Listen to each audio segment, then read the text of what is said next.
Hi, my name is Medhat Elmasry, and in this video I'm going to show you how to configure SQL Azure so it works with an ASP.NET application. So to start with, let's get into Azure. We will notice that if we click on SQL databases here, we don't have any SQL databases. It's empty.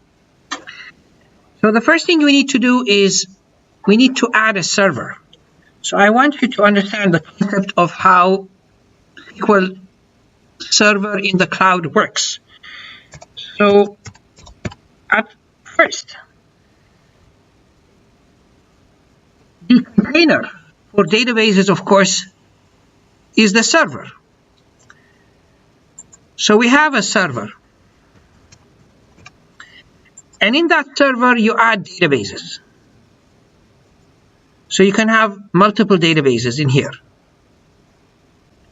So you can have like a database 1 here, and you can have a database 2 here, and so on and so forth. So the first thing we need to do is we need to create a server. So we're going to click on Add, and it asks you for a name. Although it says the database name, you're going to create the database, but later on it's going to ask you for the server. So I'm going to create a database. I'm going to call it the bogus database. The resource group. You can create resource group for that database. And bear in mind that the actual server can serve multiple applications. But the database typically serves one application. But anyways, I'm going to create a resource group, and I'm going to call it the bogus DB resource. So you will notice here that it asks you to configure the server because we do not have a server. So I'm going to click on this, and now it asks us to create a new server. And the name that we give to the server has to be unique because it's going to tag it as a host name to this domain. So in my case, I'm going to maybe call it bogus DB server. Username, now you have to enter some credentials here. And remember that these are the credentials for the server, not for the database.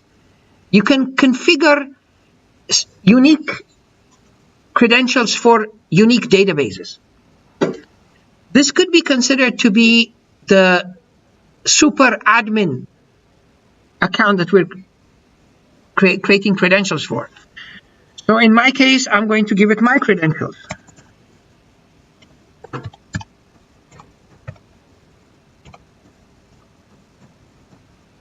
And you can choose the closest location to where you happen to be. Because I happen to be in Vancouver, Canada, probably the closest data centers to where I am are West US. So I'm going to choose West US 2 here. And click on Select. And now pretty much I can create my database server.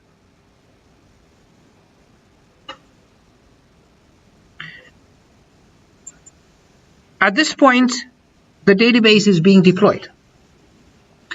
While that database is being deployed, I want to push a web app into Azure.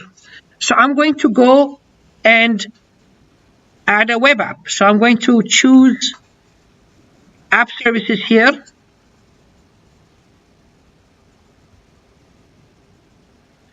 And I'll add a new app service. And I'll choose Web App. For the name, I'm going to call it Bogus Web. See if that's unique. Okay, Bogus Web. And I'll create a new resource for this. Click on create.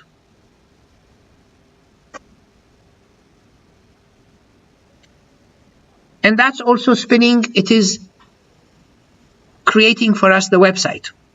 Meantime, let's go into Visual Studio and create a new web application. And I'm going to create a very vanilla web application that uses database authentication. I'll click on File, New, Project, and Web, ASP.NET Web Application, .NET Framework. And I'll save this in a place where I can find it. So I'll save it here. And I can call this again bogusweb. Because I want to push this to Azure using Git, I'm going to check this checkbox. And over here, I'm going to choose MVC, and it's going to give me a template of an MVC app. But because I want to use a database, I'm going to change the authentication to individual user accounts, which is essentially a database-based authentication system that it's going to implement here. Click on OK, and then let it create for me the website.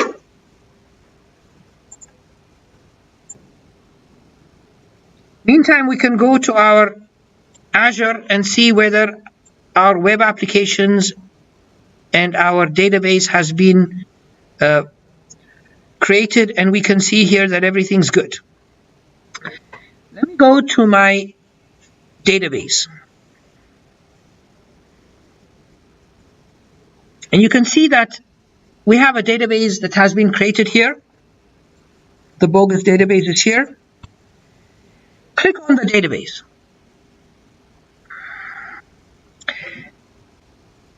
And on the overview page, you can see that we have a connection string.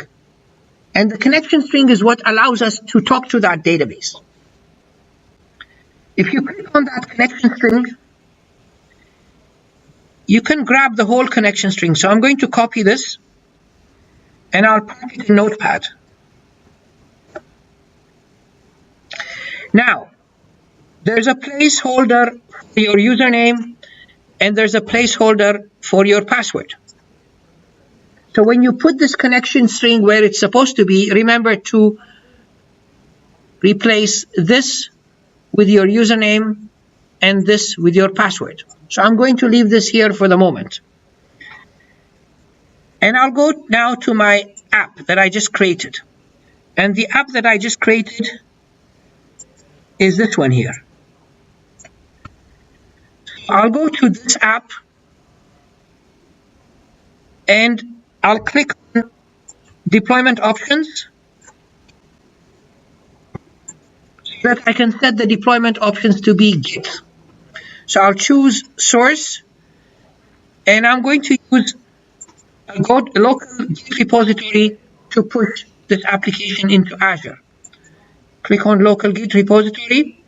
Okay, and I'll just click on OK here. Now, having done that, if I go back to the overview panel of this website, I should have a clone URL. So let me copy that clone URL and also park it in my notepad here for the moment, which I'll use later on. Let's go back to our web app. With this web app, I will build and then I will run it. When you run this application, we have this register button that allows us to register a user. So let's go ahead and register a user.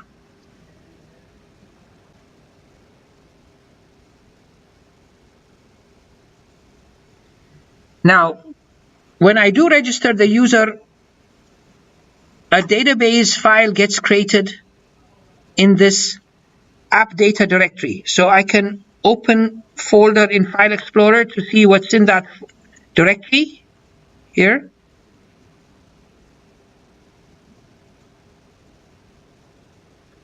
And sure enough, we have these two database files. that get created. Now you will notice that Solution Explorer, we cannot see these databases because they are not part of the app that will be deployed. How do we know that? Well, if you go to this file system, to the project level in File Explorer, and you check out the git ignore file, which should be somewhere here. No, it's actually at the parent. Here's the git ignore file. If you open this and search for MDF, all MDF files are being ignored. So these two files, the MDF and the LDF, are not going to be pushed to the Git repo remotely. Now, let us push this to Azure. So I can come to this level in a command prompt, and I'll do the regular commands for pushing my application into Azure. So the thing to do is go git add git commit -m, and I'll say first commit, and then the next thing is I want to create a remote repo. So let's go back to my notepad and I'll copy this.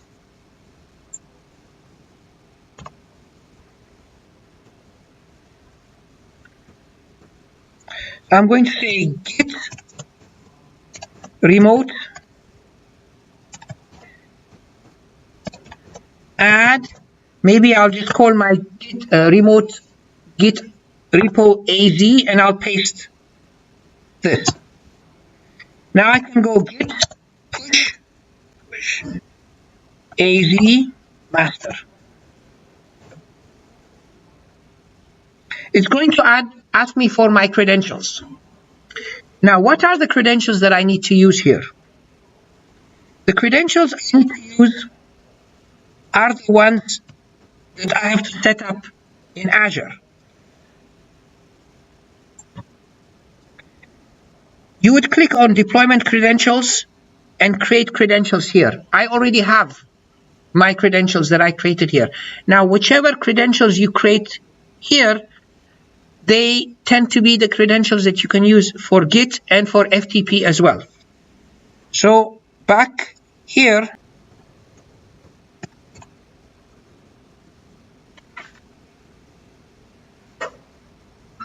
if everything is good, it will start pushing the code to Azure.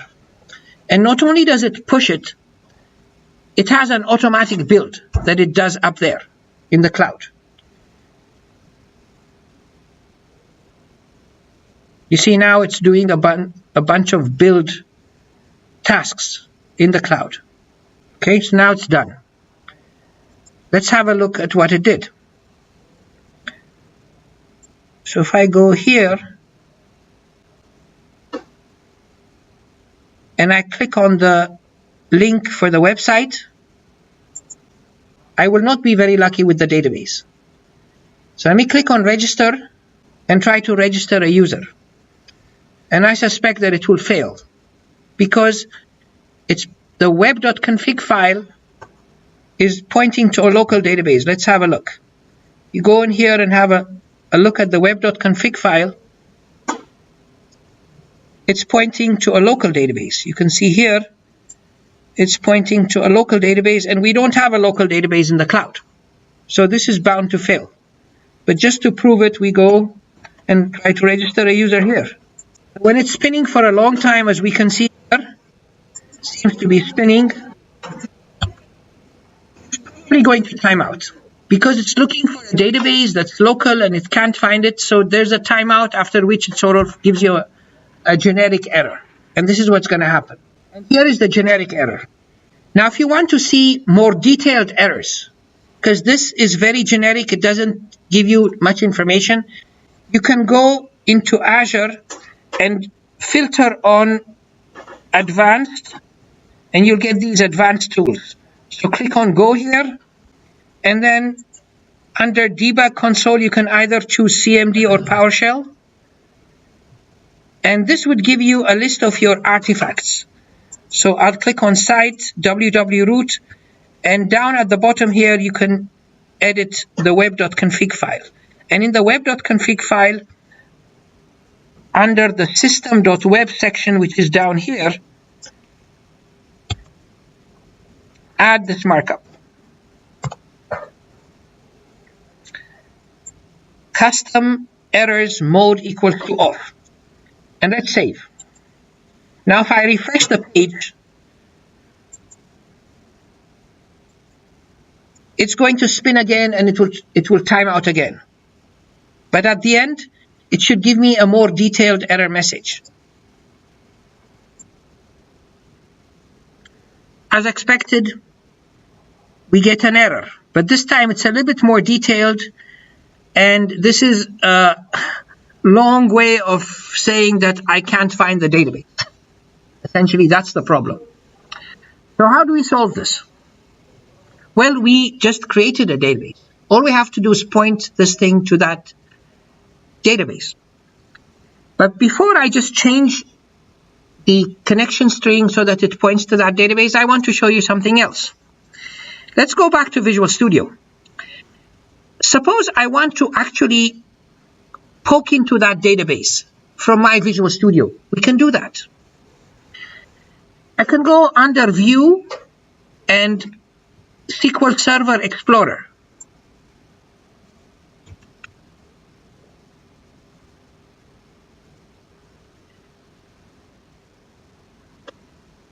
And in this view here, in this panel, I can add a connection to that remote SQL Server. So I'm going to say add SQL Server, and I can get my parameters from the connection string that I packed in Notepad. So if you go in here, the actual URL of the database server is this. So I'm going to copy this and paste it here. And I'm going to choose SQL Server Authentication, and my username are the credentials that I used when I set up SQL Azure in the cloud.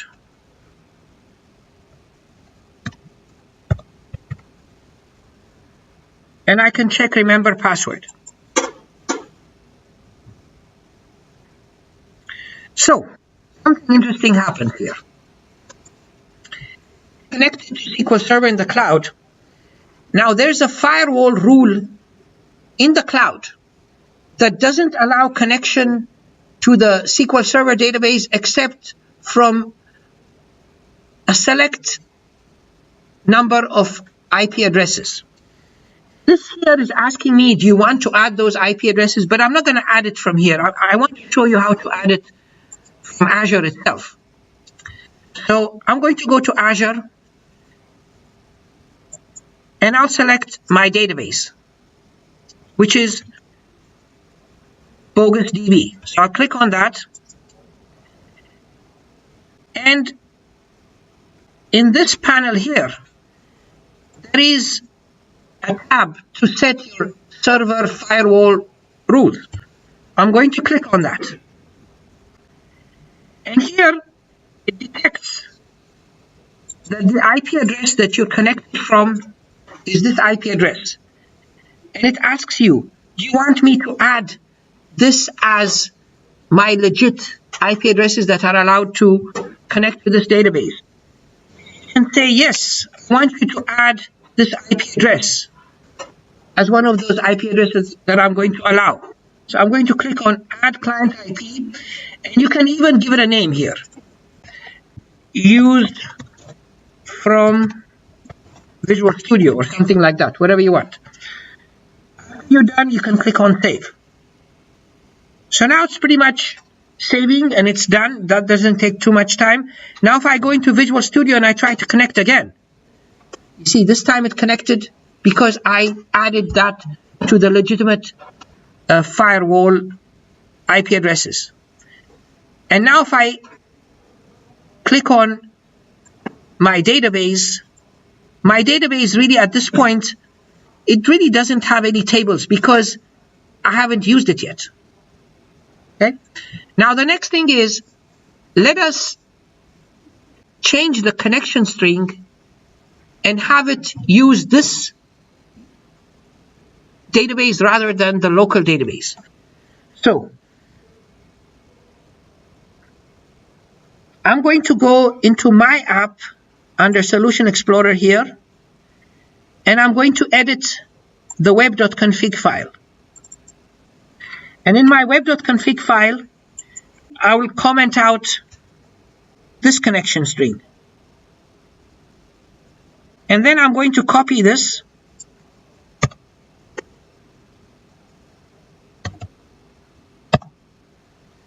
and I'll replace that with the connection string that I got from SQL Azure, which is this here.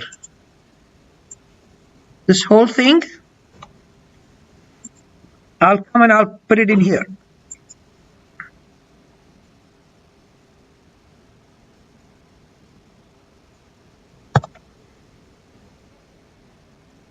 But of course, I have to replace the username and password. At this point, I updated my connection string with the username and password, so I can save everything. By the way, even before pushing, I can actually test this thing to see if it's working. So let me run this application again. If I run this application again locally and I try to save a user, it's going to save it in SQL Azure because my connection string is pointing to SQL Azure.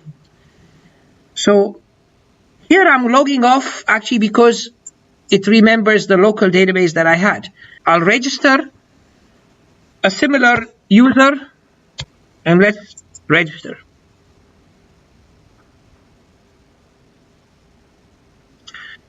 This could take a little bit longer because it's dealing with a remote database rather than a local database. And sure enough, we're done. It was able to register. Let's just poke again into the database and see if indeed we have tables. So now I can come here and I can say refresh. And I'm looking at the database in Azure. So now it's got tables. And if I look into this particular table and say view data, I should see that I have the user b at b.b. And sure enough, this is our user b at b.b that's being created in the cloud. The final step now is really to push our code with the latest connection string to Azure. So let me go back to a command line and then do an add, do a commit, updated connection string. And then we can do a push. Now let's go to Azure. And if I go to my website,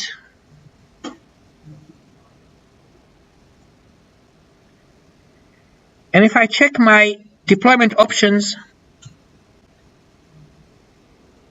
you will see that this deployment or the last commit that I made, hopefully we have an updated connection string now. Let's go to our app again, which didn't work. Let me try again to register a user. This time I'll register A at A.A because B is already taken. It's working. This is registered. Thanks for watching my video.